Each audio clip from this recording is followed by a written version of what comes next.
Did Jesus really exist? 2,000 years ago, that question wouldn't have been asked. It would have been asked because Jesus simply was alive and he was well in a small village in the land of Israel.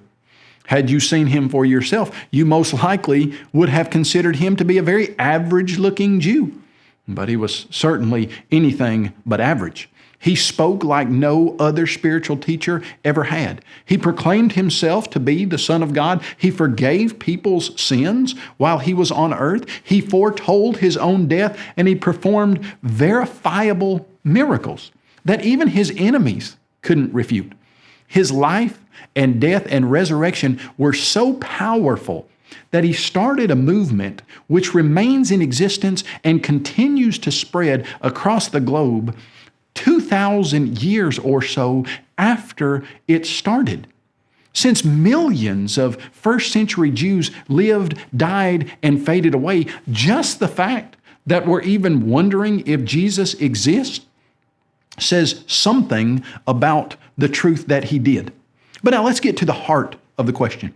You see, there are some people today that have determined to deny and reject all things that bear any hint of the spiritual or supernatural. And for this reason, many of them not only claim that Jesus wasn't the Son of God, but they claim that he never even lived on earth. With all due respect, this accusation simply is nothing short of wrong.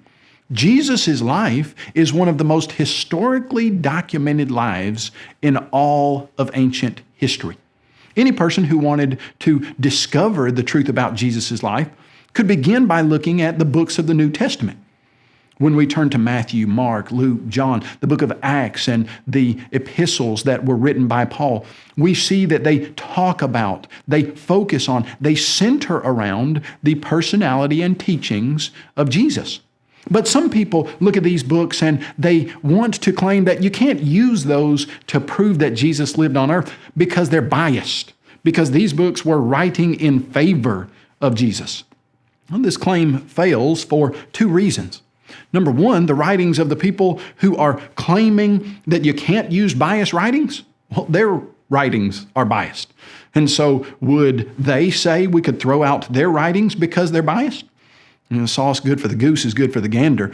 They would not think that their writings should be thrown out, and yet they say you should throw out the New Testament documents. Simply not a tenable position to be in. And second, the New Testament documents are, even from a secular point of view, the most historically reliable documents ever penned in the first century. World-renowned archaeologist Nelson Gleck once said, "It may be stated categorically that no archaeological discovery has ever controverted a biblical reference. Scores of archaeological finds have been made which confirm in clear outline or exact detail historical statements in the Bible." You see, the Bible is accurate history, and it documents the life of Jesus Christ at length. You know what, though? Even if you didn't have the Bible, although we do, and it would carry the weight of the case by itself, even if you didn't have those documents, we would still be able to establish the fact, the historical fact, that Jesus Christ lived.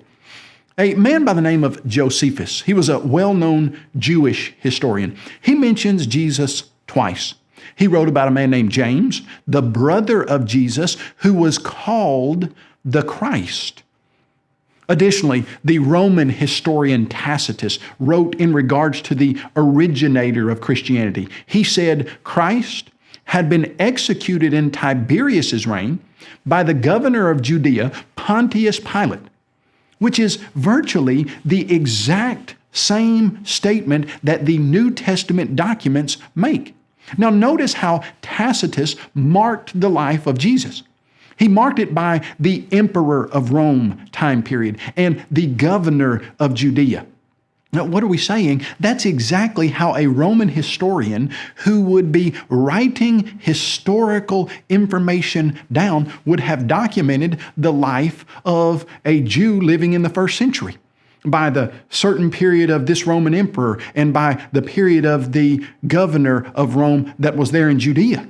You see the situation there. That's not overblown writing. That's not biased in favor of Christ. It's just simple, historical, accurate writing.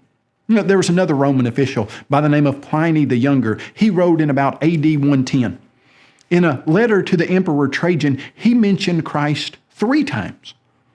There again, Romans simply mentioning the life of a first century Jew. No, make no mistake about it. Jesus lived on earth. There's no serious question from any historical view about that. In fact, just notice the calendar. What do the years 2017, 2018, 2019, 2020, what do those mean? Well, the letters AD stand for the Latin terms Anno Domini, meaning in the year of our Lord. All time revolves around the fact that Jesus lived. Jesus was a historical figure who lived in first century Palestine. His faithful followers died martyrs' deaths because they preached that Jesus lived and that he rose again and ascended into heaven. Oh, he lived on earth, and he still lives today in heaven, and he's waiting to return and take his followers back to heaven with him. Will you be one of those followers who understands the historical reality of Jesus' life, death, and resurrection, and understands the future reality that Jesus Christ will be here once again to take his faithful back to heaven? Make no mistake, Jesus lived, and he's coming again. Will you be ready?